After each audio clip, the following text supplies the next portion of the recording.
Hello, hey, this is Alan with our Bible Moment. Thanks for being with me again this week. And we've progressed over into Psalms, the 6th chapter here. And so that's where we're going to be picking up here. Not sure just yet, depending on time frames, etc. Probably we're going to go through verse 11, but I may stop after verse 5 or 6 here. But we'll probably take it through the 11th verse here on what he's talking to us about. He has some really important messages for us as we look at this. Of course, he's still talking with his son all the way through this, giving his son some really good insight, and he's talking to us about and giving us some really clear warnings about foolish and dangerous behaviors that we can have within our lives. And what's funny is most of us have done some of this in our life, if not all of it. You know, showing the importance here of how important in chapter 6 it is to be diligent, to be busy, to actually be about your own business that you're supposed to be doing. And he also is going to be talking to us later in the chapter about people that we associate with and people we need to stay away from. And he's going to talk about, again, he's going to come back to that consequences of some sexual sins. But we're going to pick this up in the first 5 verses here, where he really talks about reckless financial pledges or reckless financial borrowing that we might make within our lives. And so as he talks to his son, he says, "My son, if you've put up surety for your neighbor, have given your pledge for a stranger, if you're snared in the words of your mouth, caught in the words of your mouth, then do this, my son, and save yourself, for you have come into the hand of your neighbor. Go hasten and pledge urgently with your neighbor. Give your eyes no sleep, and your eyelids no slumber. Save yourself like a gazelle from the hand of the hunter, like the bird from the hand of the fowler." So as we kind of look at this, I want us to think about this just a little bit. I'm sorry, my eye is just itching off all of a sudden out here. He talks to us here as far as the danger of really promising to pay for debt for a friend or a stranger or somebody else other than your own immediate family. You know, he says here that it's an ensnarement. You're putting yourself at the mercy of somebody else. He's talking about co-signing for somebody, or he's talking about, as we really look at it here, he's even talking about signing for debt, for actually taking and borrowing. He's warning us that it's not something that we should be doing. Kind of funny, this hits at the end of the last, this particular chapter's landing in the last week that I'm finishing one of the financial peace classes up, and then I think we're going to be starting another one on the, probably in January it looks like. But he's talking about there's danger here when we take and we promise that we're going to pay the debt for a friend or a stranger, he says. So what is he talking about? He's talking about co-signing here. He's talking about taking and saying, hey, if George doesn't pay, hey, I will pay this bill. And almost always that ends up in total disaster, by the way. That's not a wise thing to ever do. He's talking about making foolish pledges here, and how that it can take and totally ruin your life.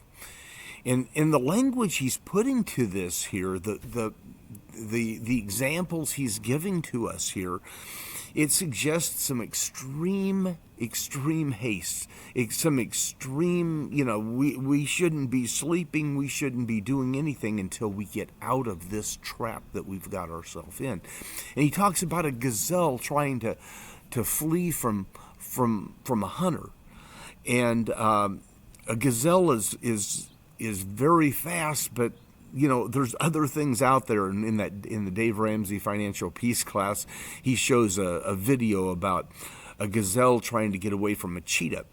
And the cheetah, of course, is much faster than the gazelle, but the gazelle is much more agile.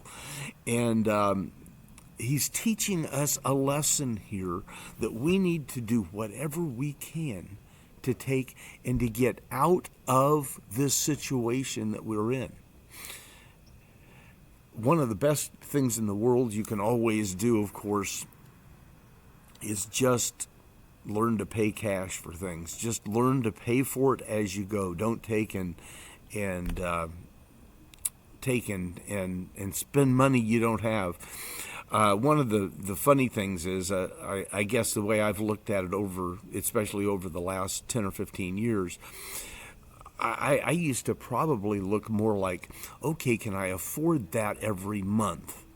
Versus taking and saying, well, if I can't pay for it right now, I can't afford it. And that's kind of back to my grandparents' days. That's the way they lived. The fact that if you didn't have it in the bank, you just don't go out and spend it. But he says, save yourself from this. Get out of it quickly. If you've got yourself in this ensnarement, do whatever you can to get out. Get an extra job. Really tighten down on your finances. Get those paid off if you've taken and promised something. Don't take and default on it. Just get yourself out of the situation. So it's dangerous, he talks about, and he tells us what we need to do and how that we need to get out of it. He kicks down into verse 6 here, and it kind of ties in here. And he starts talking about the ant here, and he says, go to the ant, O sluggard. Consider her ways and be wise. I've always been kind of amazed at ants and just how diligent they really are. He says we need to consider this ant, this tiny little nothing here. And he goes on in verse 7, he says, without having any chief or officer or ruler, she prepares her bread in the summer and gathers her food in harvest. How long will you lie there, O sluggard? When you arise from your sleep, a little slumber, a little folding of the hands to rest, and poverty will come unto you like a robber, and want like an armed man. Man, he really says some stuff here to us as we look at this. And it ties right in with that debt picture. It's right there, bumped right against us. He's telling us, don't fold our hands and get relaxed with this. Solomon uses this example of the ant, and he says to correct the lazy person or the sluggard here he's talking about. And that, I don't think either one of those are terms that we want associated with ourselves where we say, hey, he's a sluggard or he's just a lazy person. That's not something generally we want to label on our life. And he gives us really, really wise example. And just how busy ants are, how diligent they are. They work hard, they save their provisions, and it's amazing to me sometimes the size of some crumb that they'll pick up, and you see them carrying it, it's 5-6 times the size of their body, or maybe more than that, I don't know. But it's amazing sometimes the size of the particles that you see them picking up and take it down, and they'll suck that down into their nest. And the thing is, they don't need a leader. They don't need somebody overseeing them. They don't need somebody motivating them. They just do it. And then he takes and gives a contrast here, and he talks about how foolish somebody is that doesn't do it. He says, the sluggard, he loves to sleep. He loves to be idle. Man, I know a lot of people like that. Man, that's how you end up with a 30-year-old in your basement taking and playing video games all day. He says here that it's not a good thing. It's foolish, he calls it, and he goes on and he talks about the fact that it leads to poverty, it leads to scarcity. And then he goes on and he talks about that it actually is going to lead to total ruin. And it's going to come to a very sudden end. Like a prowler he's talking about, or how an armed man might come in to your home, something you don't expect, and all of a sudden, boom, they're there within the home. So he's very clear here. We need to be very diligent. And as I say, he ties that right in with any kind of debt that we might have that we need to take care of within our life. I think these are really great things and great examples he's giving to us, really wise statements.